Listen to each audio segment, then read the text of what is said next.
دي. باشمهندس عادل، ازي حضرتك؟ اهلا يا استاذ كريم، تحياتي لصديقي العزيز ثروت سويلم، الشخصيه اللي انا بحترمها. اكيد. باشمهندس عادل، احنا كنت بتناقش مع العميد ثروت سويلم في الشكوى النادي الاهلي للاتحاد الدولي واتحاد الكوره. يعني سياده العميد بيقول ان اتحاد الكوره ان شاء الله يوم الاحد اللي جاي من خلال اجتماع هيرسل رد على خطاب الفيفا اللي وصل للنادي الاهلي، وبرضه هيبقى الرد يعني ان المعلومات اللي ارسلها او الشكوى اللي ارسلها النادي الاهلي هيكون فيها يعني من وجهه نظر اتحاد الكوره، مش عايز اقول تضليل ولكن غير الحقيقه او من وجهه نظر اخرى. يعني بس عشان اعرف ارد لازم اعرف شكوى الاهلي تجاهلت انهي حقيقه او غيرت انهي حقيقه عشان اوضحها. التدخل الحكومي. مفيش تدخل حكومي من وجهه نظر الاستاذ العميد ثروت. من خلال نظر اتحاد الكوره مش العميد ثروت نفسه يعني.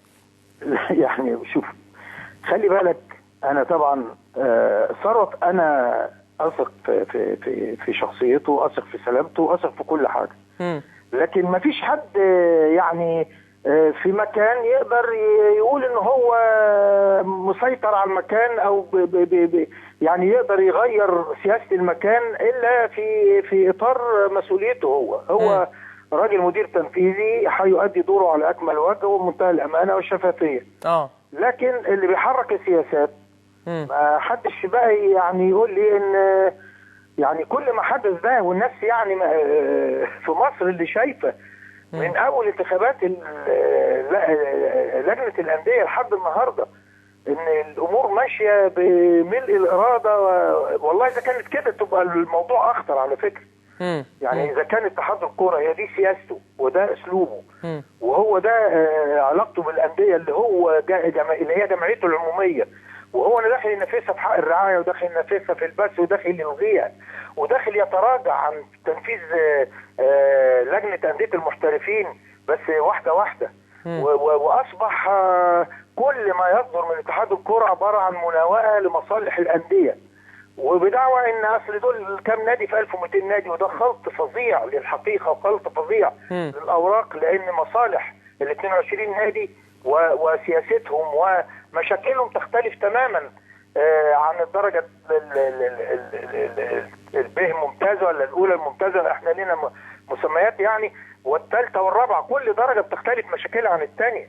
ولذلك انا من زمان، وهو يمكن العميد ثروت يتذكر او لا يتذكر، ان انا كنت دايما بقول يجب فصل كل درجه من درجات بلجنه مسابقات مستقله وباسلوب اداري مستقل وبجمعيه مستقله، لان ده اللي حاصل دلوقتي في لجنه المسابقات. في لجنه للقسم الاول، حاصل في ايه؟ في لجنه للقسم الاول ولجنه للقسم الثاني يا سيدي، هي شكلها كده. لكن انت لما تشوف حتى لقوائم الانديه كل الفكره كلها ازاي يحددك فوق عشان يستفيد تحت.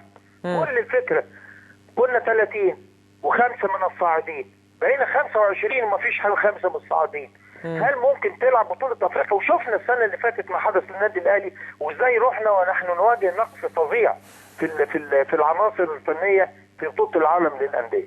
يبقى اتحاد يعني انا مش عايز الخبط المشاكل على بعضها، بس انا بقول ان لا طبعا من وجهه نظرنا ولنا ان نختلف ولهم ان يختلفوا، يعني ما فيش دون ان نتبادل الاتهامات. يعني هو يقول على فكره اتحاد الكوره جاي له كلام محدد يرد على الكلام المحدد، لكن اذا دخل في قضايا ثانيه ده هيبقى موضوع يثير علامه استفهام اكبر. يعني انت دلوقتي بتتطوع وكانك تنبري للدفاع عن شخص حتى الان ما هوش يعني انت شايف ان يا باشمهندس عادل برضه عشان يعني اخد من حضرتك كلام والعميد ثروت سويلم يرد عليه، شايف ان اتحاد الكره بيعمل ضد مصلحه الانديه ولا ضد مصلحه النادي الاهلي؟ ولا اهلي ولا انديه ولا بتاع انا بقول لو هو فرض ان ما بيتعرضش لضغوط يبقى الوضع كده خطير، لان احنا بنطالبه بقى. حضرتك شايف ان اتحاد الكره بيتعرض لضغوط؟ طب انت رايك ايه؟ لا انا ماليش دعوه، انا بتناقش في القضيه. مش انت راجل اعلامي وخبير؟ انت لا رايك ايه؟ يعني انا ماليش دعوه، ما اقدرش، احنا بنعمل مناقشه دلوقتي على الهوا كده. بص انا هقول لك، انا طبعا شايفينه بيتعرض لضغوط. امال ايه؟ من وزاره الرياضه؟ مش ضروري بقى تقعد تحطنا بقى في طب ما هي كده نتعرض لضغوط، والضغوط مش جديده. طيب يعني تذكر، استنى بس عشان محدش يقاوحنا في الامور دي. ماشي. تذكر الاستاذ انور صالح اللي كان بيدير اتحاد الكوره، ها أيوة. مدير تنفيذي لما ما كانش فيه مجلس اداره. وحصلت الواقعه بتاعت التقرير بتاع بورسعيد ولجنه التظلمات. ايوه وطلع قال انا بلغت الدكتور عماد البناني، والدكتور عماد البناني طلع قال انت عايز ما تطلعش حاجه، ما تصرحش بشيء. وراحوا بعد كده في مكتب رئيس الوزراء وتعدلت الامور وطلع بيان تاني. فما تقوليش ان ما بيحصلش ضغوط. تمام. طيب الراجل المعني باداره الكره هو اللي طلع قال كده مش انا. طيب قال امام الراي العام. سؤال واحد مربوطه بشخص محدد عشان ما نحولش القضيه فلان وفلان. اكيد انا مش عايز اعمل مشكله، احنا بنتناقش يا باشمهندس عادل. نعم احنا مش عايزين نعمل مشكله، احنا بنتناقش، يعني مش عايز اعمل المناقشه لا طبعا في ضغوط. طيب طبعا في ضغوط. طيب سؤال واحد بقى عشان بدليل هقول لك حاجه. اتفضل. اتفضل.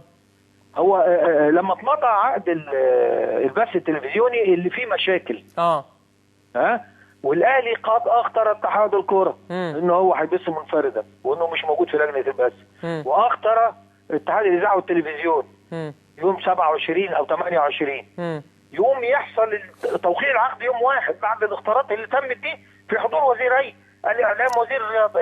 طيب نسمع العميد ثروت. هسألك سؤال. اتفضل. ايه علاقه وزاره الرياضه بهذا العقد؟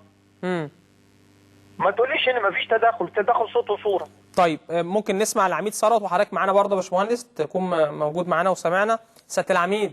يا كابتن كريم. حضرتك سامع طبعا الكلام، ومهندس عادل القيعي بيقول ان في ضغوط على اتحاد الكره، واتحاد الكره مش صاحب قراره، والقصه برضه ان في ضغوط كبيره من كابتن طاهر ابو زيد او وزاره الرياضه. بص يا كابتن كريم، المهندس عادل القيعي شخصيه بالنسبه لي يعني مش عاوز اقول لك صعب ان انا ارد غير انا اقول لحضرتك على حاجه، لان كل احترام واخويا الكبير ومعزه خاصه. لكن انا عاوز اقول لحضرتك لو في توجيه او تدخل، كان ماتش المقاولين النهارده كنا رفضنا ان المقاولين يتلعب في المقاولين. انت لكن انا بقول لحضرتك قرار الاتحاد الكوره، مجلس اداره محترم، اعضاء وناس محترمين، شخصيات عامه رياضيه محترمه، فرئيس اتحاد محترم، فبالتالي حضرتك قرار الاتحاد ليس موجه. لكن اللي انا عاوز اقول لحضرتك عليه ردا على موضوع البث بالذات او على موضوع الاتحاد الدولي، زي ما المهندس عادل بيقول ان احنا لو قلنا ان مفيش تدخل، احنا مش هنقول في تدخل او مفيش تدخل، احنا هنسرد احداث حصلت فعلا، وقائع. ايه سبب؟ يعني انت النهارده جاي شكوى، المهندس عادل بيقول لك تتفند وتترد عليها تحديدا بالتفصيلات اللي موجوده فيها، ده اللي هيحصل. لكن انا بقول لحضرتك ان قرار اتحاد الكوره احنا محايدين جدا، ودلاله الحياد. النهارده كان في ممكن يحصل مشكله في ماتش الاهلي والمقاولين اللي جاي يا كابتن كريم. احنا حريصين جدا ان ما يبقاش في مشاكل، لان النادي الاهلي حتى لو في اختلاف مع احد الاشخاص او احد رموز النادي الاهلي او احد خالات النادي الاهلي، النادي الاهلي دي يعني معلش يعني منظومه كل مصر بتتشرف فيها والعالم العربي، فبالتالي مش هنيجي احنا بقى نعمل مشكله للنادي الاهلي ونبقى حريصين ان العلاقه تبقى باتحاد الكره الاهلي فيها مساوئ وفيها خلافات. انا بقول لحضرتك احنا في هذا الموضوع طبعا وزاره الرياضه دي الجهه المنوط بها اداره الرياضه في مصر، ما تقدرش تقول ان احنا ممكن ما يبقاش فيها تعامل بيننا وبين وزاره الرياضه. علاقه بالكابتن طاهر ابو زيد علاقه محترمه جدا، ويعني ده رمز الرياضه في مصر. فبالتالي لكن مش معنى كده ان يبقى في نوع من التحيز في قراراتهم او كلام من ده. بس فانا بقول لحضرتك الجواب اللي هيطلع من اتحاد الكوره جواب يشمل التفصيلات اللي حصلت، لان هو شديد اللهجه اللي جاي من الاتحاد الدولي يبين. انا بقول لحضرتك ما بقولكش حضرتك في مغالطات او هم، لكن انت بتتكلم من طرف واحد، الاهلي بيقول قضيته والزمالك بيقول قضيته. فاتحاد الكوره هيرد من وجهه نظره ومن خلال القوانين برضه او اللوائح، وبخلال الاحداث اللي حصلت فعلا في خلال فتره 6 شهور اللي حصلت فيها ان انتهاء مده النادي الاهلي وانتهاء مده نادي الزمالك، لكن بلا ان يبقى فيها نوع من التحيز او المغالطه في اي نوع من المعلومه للاتحاد الدولي. تمام، بشكرك شكرا جزيلا سياده العميد ثروت سويلم مدير التنفيذي لاتحاد الكوره، وارجع تاني للمهندس عادل القيعي. باشمهندس. بص يا استاذ، انا برد على كده ان جواب النادي الاهلي لم يذكر الحقيقه. برد على دي. انت لما تقول لم يذكر الحقيقه انت كده خدت موقف من شكوى النادي الاهلي اللي هي اصلا ها انت معني بانك تدافع عنها، لان ده عضو عندك، ده عضو جمعيتك العموميه. ايوه. فلما بيشتكي، لانه بيشتكي من خلالك وبيبعت لك، ما تجاهلكش كاتحاد كوره. بالظبط. فهو بقى بيشتكي من خلالك. انت عايز تسرد احداث، وعايز تقول ان في مجلس مدته انتهت، وفي عايز تقول ان في حصل مد. انا اسالك سؤال، لما يتقال النهارده مجلس اداره النادي الاهلي اتحل لوجود مخالفات، كويس؟ تمام. وفساد وكلام من ماشي. مش هقدر اناقش دي، لان دي مسائل اللي يحسمها القضاء والنيابه. طيب لكن طالما ان هذا المجلس كان عنده هذا العوار، لماذا تم المد له؟ هنا النقطه. انت بتمد لي عشان تحلني بذات الاسباب. يعني انت المفروض لما بتمد لي انت شايف ان انا مجلس سليم يستحق المد. أيوة. ويوثق في انه يستكمل مهمته. حصل خلاف، بقيت فجاه مجلس كذا. فالقصه بالنسبه لي ليس، انا غير معني بالاشخاص عشان تبقى فاهم، غير معني ان انا ادافع عن حد. كل انسان يعني اولى ان يدافع عن نفسه. فانا انا مش رجل لاحد، انا رجل للنادي الاهلي. انا يصعب عليا فقط ان يقال حاجه عن النادي الاهلي او يصاب بخدش، فانا بدافع عن النادي الاهلي. اكيد. لكن الاشخاص يدافعوا عن نفسهم. انا بس بتكلم في الحته دي. تمام. دلوقتي احنا بنتذكر حاجات كلنا. يعني المجلس كان من باب اولى، لا خلاص شكرا مدتك انتهت، ما كانش حد يقول له انت بتجدد، لازم تجدد لي. وكانت اللجنه دي جت من يوميها، وكنا كفى المؤمنين القتال. على كل حال المساله يجب الا تؤخذ ولا تتشخصن، ولا ان احنا يعني نديها ابعاد غير الحقيقه. اتحاد الكوره يذكر الحقيقه، يذكرها في اطار دوره، مش في اطار انه يعتبر نفسه والكلام الكبير انا والدوله والنادي الاهلي ضد الدوله والكلام اللي الحقيقه ما نش لاقي له محل من الاعراب. يعني تمام. يعني انا لا افهم اطلاقا ان قضيه التلفزيون تتحول الى قضيه دوله. في كل العصور اللي فاتت لم تكن كذلك.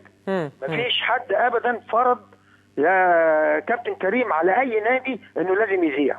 اكيد خالص. من 2011 يا سياده العميد لو تذكر، اللي طلع الكاميرات من الملاعب كانت انديه الجيش، لانه كان عايزين يذيعوا برضه بدون موافقتهم. فهنا مفيش حاجه اسمها ان انا استخدم هذا السياق في غير محله. النادي الاهلي هو معقل الوطنيه، هو مبني من الوطنيه، هو منشأه الوطنيه. اذا كان هناك خلاف ما يخرجش اكتر من انه خلاف اداري. اكيد خلاف في المفاهيم. تمام. انما لا يمكن ان احنا نديله صفات يستفيد منها اللي لابدين في الدور عشان يقول لك شفتوا بقى الاهلي طلع كذا. لا، ده غير حقيقي. تمام. بشكرك شكرا جزيلا مهندس عادل القيعي، المتحدث الرسمي باسم النادي الاهلي. وهنشوف يعني خطاب الاتحاد المصري لكرة القدم اللي هيتبعت للاتحاد الدولي، بعدين نبدأ